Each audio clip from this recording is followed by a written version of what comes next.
जो पूर्व में फंड रिलीज किया गया था उसको यूटिलाइज नहीं किया गया, वो वापस चला गया, उसी को रीपैकेजिंग करके फिर से पेश कर दिया गया। तो बोला जाता है कि आपको स्पेशल पैकेज दिया, स्पेशल पैकेज दिया। अगर आप शिक्षित रहिएगा, अगर आपके पास रोजगार रहेगा तो आपको 5 किलो राशन लेने की जरूरत नहीं पड़ेगी।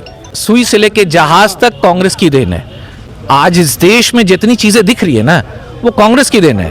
कांग्रेस पार्टी अंग्रेजों से नहीं डरी थी तो आज किसी से कैसे डर जाएगी? जब उनका सामना हम डट के किया था तो आज भी हम लोग सबका डट के सामना करेंगे। आज के धरना प्रदर्शन का मुख्य मांगे क्या है सर आप लोग? देखिए, एकदम स्ट्रेट बात है, हम लोग की सिर्फ मांग यही है, एनडीए सरकार और हमारे आदरणीय मुख्यमंत्री जी जो 2005 से कहते आ रहे थे, उनका एक आश्वासन था कि हम चाहते हैं कि बिहार को स्पेशल राज्य का दर्जा मिले, जिस प्रकार से 9 राज्यों को भी मिला। ठीक है, तो जब स्पेशल राज्य का दर्जा मिलेगा तो हर चीज़ एक समान होगी और जो स्पेशल राज्य में जो चीज़ें आती हैं वो बिहार को ही मिलेगा। तो बिहार के साथ जो सौतेला व्यवहार किया जा रहा है, सिर्फ क्या है, पैकेजिंग के नाम पे जो पूर्व में फंड रिलीज किया गया था उसको यूटिलाइज नहीं किया गया, वो वापस चला गया, उसी को रीपैकेजिंग करके फिर से पेश कर दिया गया। तो बोला जाता है कि आपको स्पेशल पैकेज दिया, स्पेशल पैकेज दिया। ऐसा कुछ नहीं है। ठीक है, हम लोग की बहुत ही स्ट्रेट मांग है। क्यों? कि बिहार एक बड़ा राज्य है। बिहार ने हमेशा हर राज्य को राजनीति में और दीगर चीज़ों में एक दिशा दिखाई है। बिहार को ज़रूरत है स्पेशल राज्य के प्रायोरिटी की, स्पेशल राज्य का दर्जा उनको मिलना चाहिए। हमारे मुख्यमंत्री जी जदयू के तो लोग बोल रहे हैं कि स्पेशल पैकेज हमको मिला है और देखते रहिए और क्या क्या मिलता है। देखिए, जदयू के लोग इंटरनल खुद जो है फैसले से परेशान हैं। कुछ लोग सामने आके बोलते हैं कि हम लोग को स्पेशल पैकेज मिल गया तो हम बहुत खुश हैं। ऐसा कुछ नहीं है। पहली चीज़ तो उनको भी क्लियर होना चाहिए कि जो पैकेज मिला था वो बच गया, फंड जो वापस गया उसको रिपैकेजिंग करके पेश कर दिया गया। हम लोग की मांग है कि स्पेशल राज्य का दर्जा मिले। जब स्पेशल राज्य का दर्जा मिलेगा तो तमाम फैसिलिटीज़ वैसी मिलेगी जो पूर्व में स्टेट को मिल रही है। ये एक पुराना स्टेट है, हमारे इस स्टेट के बाद बहुत सारे नए स्टेट बने। ठीक है, उनको स्पेशल राज्य का दर्जा मिल गया, हमको नहीं मिला। क्यों? इस पे बेसिकली राजनीति की जा रही है और एक राजनीति एजेंडा बना के बार बार इसको सामने लाया जाता है। 2025 में भी इस एजेंडे को मैनिफेस्टो में मेंशन किया जाएगा और इसी पे चुनाव लड़ा जाएगा। कंस्ट्रक्टिव मुद्दों पे बात नहीं हो रही है। महंगाई, बेरोजगारी, महिला उत्पीड़न, अच्छे स्वास्थ्य केंद्र, अच्छी सड़कें, किसान के एमएसपी, फूड प्रोक्योरमेंट, इस पे बात नहीं हो रही। हम लोग कांग्रेस पार्टी के तमाम नेता, कार्यकर्ता, हम सभी लोग मीडिया के माध्यम से, आप सभी लोग के माध्यम से मांग करते हैं कि हमारी केंद्र सरकार और आदरणीय मुख्यमंत्री जी जो हमेशा कहते थे कि बिहार को स्पेशल राज्य का दर्जा दिलवाएंगे, और यहाँ तक कि सबका खून भी वहाँ गया था, डीएनए जांच भी हुई थी, आपको भी याद होगा। तो हम लोगों ने अपना डीएनए साबित कर दिया है।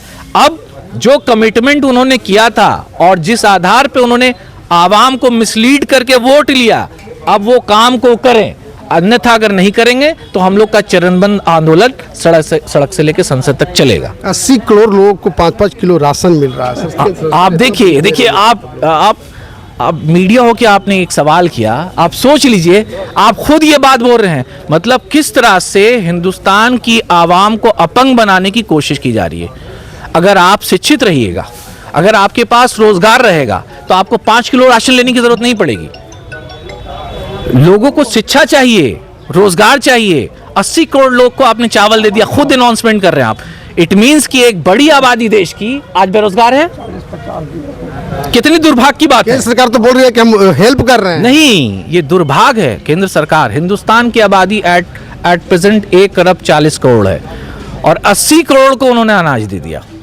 तो इसका मतलब ये हुआ ना कि देश की बड़ी आबादी जो है वो बेरोजगार है, हेल्पलेस है, उनके पास कोई साधन नहीं है।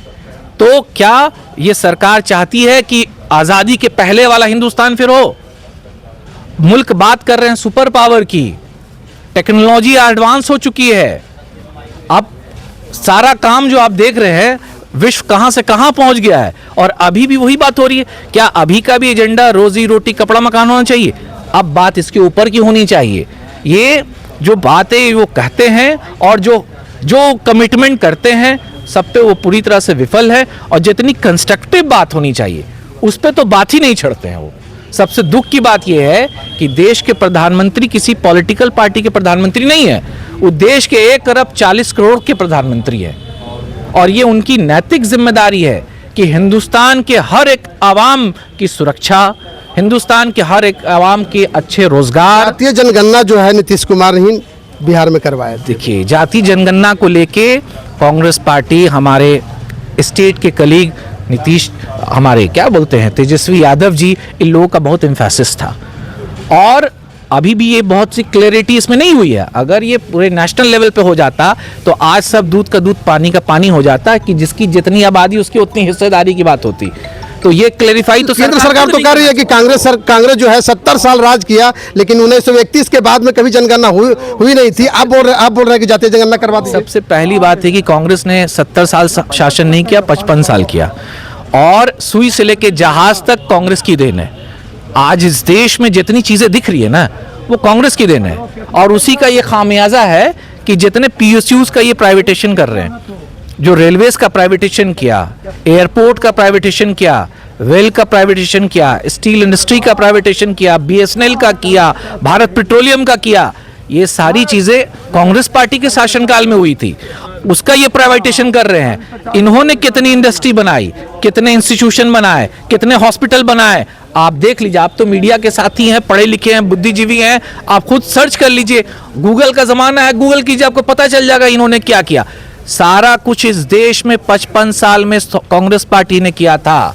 इन्होंने सिर्फ और सिर्फ प्राइवेटेशन किया है। यहां तक कि रेड फोर्ट को भी प्राइवेट में डाल दिया इन्होंने, इंडियन एयरलाइंस को भी डाल दिया, इंडियन रेलवेज को भी डाल दिया। आने वाले दिनों में आप देख लीजिए क्या क्या चीज प्राइवेट होने वाली है। कुछ दिन पूर्व आप देखा होगा कि बैंक के कर्मचारी स्ट्राइक पे थे, ताकि बैंकों का भी निजीकरण की बातें चल रही थी। LIC का मैक्सिमम शेयर को बेच दिया गया है। आज ये सारी चीजें जो कर रहे हैं, इससे हिंदुस्तान की आवाम का नुकसान हो रहा है। और जितना प्राइवेटेशन होगा उतना रोजगार में कटेलमेंट होगा, और जब रोजगार में कटेलमेंट होगा तो देश में बेरोजगारी बढ़ेगी, महंगाई बढ़ेगी। तो ये देश आगे कांग्रेस पार्टी क्या करेगी? देखिए, ये देश कृषि प्रधान देश है। आज देश की एक बड़ी आबादी कृषि पर निर्भर करती है। इस देश में छोटे श्रेणी और मध्यम श्रेणी के लोग ज्यादा है, ठीक है। तो पॉलिसीज वैसी बनानी चाहिए जो जनहित में हो, जिसमें लोअर क्लास और मिडिल क्लास का सर्वाइवल हो। हम लोग बिहार के स्पेशल राज के लिए आज आंदोलन कर रहे हैं, और उस स्पेशल राज के अंतर्गत जितनी भी चीजें आती हैं, उन सब की मांग को लेके हम लोग प्रदर्शन पे हैं। सरकार अगर हमारी बातों को नहीं सुनेगी तो हम लोग का चरणबद्ध आंदोलन आगे भी चलेगा। जिसने देश को आज़ादी दिलाने में अपना अहम योगदान दिया। हम खुद एक फ्रीडम फाइटर फैमिली से बिलोंग करते हैं। मेरी 4 पीढ़ी फ्रीडम फाइटर रही। और जिस जगह आप बैठे हुए हैं, आज आप खड़े हुए हैं, ठीक है, किसी ज़माने में हमारे दादा कैप्टन मोहम्मद शाहजहां साहब यहाँ के विधायक भी हुआ करते थे। मेरे चचा मोहम्मद खान अली साहब यहाँ के विधायक हुआ करते थे। मेरे वालिद मोहम्मद निशात अली साहब ने बड़ा संघर्ष किया यहाँ के लिए, और हम लोग भी संघर्ष करेंगे यहाँ के विकास के लिए। तो कांग्रेस पार्टी अंग्रेज़ों से नहीं डरी थी, तो आज किसी से कैसे डर जाएगी? जब उनका सामना हम डट के किया था, तो आज भी हम लोग सबका डट के सामना करेंगे।